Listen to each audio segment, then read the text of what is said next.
Corey, just because you were right about that whole Sunday thing doesn't mean you don't have to do chores around here anymore, you know?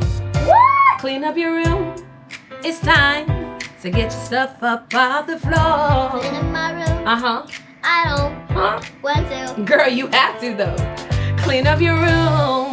It's time to put your books back on the shelf. Clean up my room. Uh-huh. I just don't want to, girl. You made the mess, so you gotta clean it up now, girl.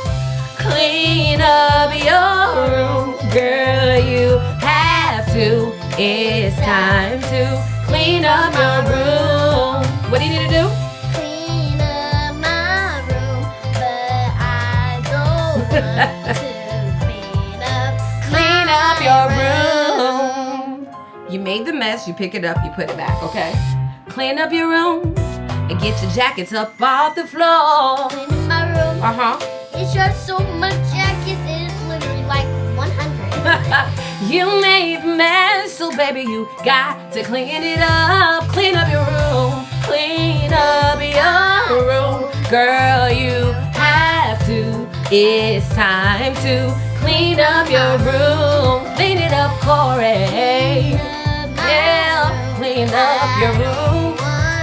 You did one little thing right, and now you think you have no choice around here. It's boring, but it's time to clean up your room. You gonna clean up? Maybe, girl.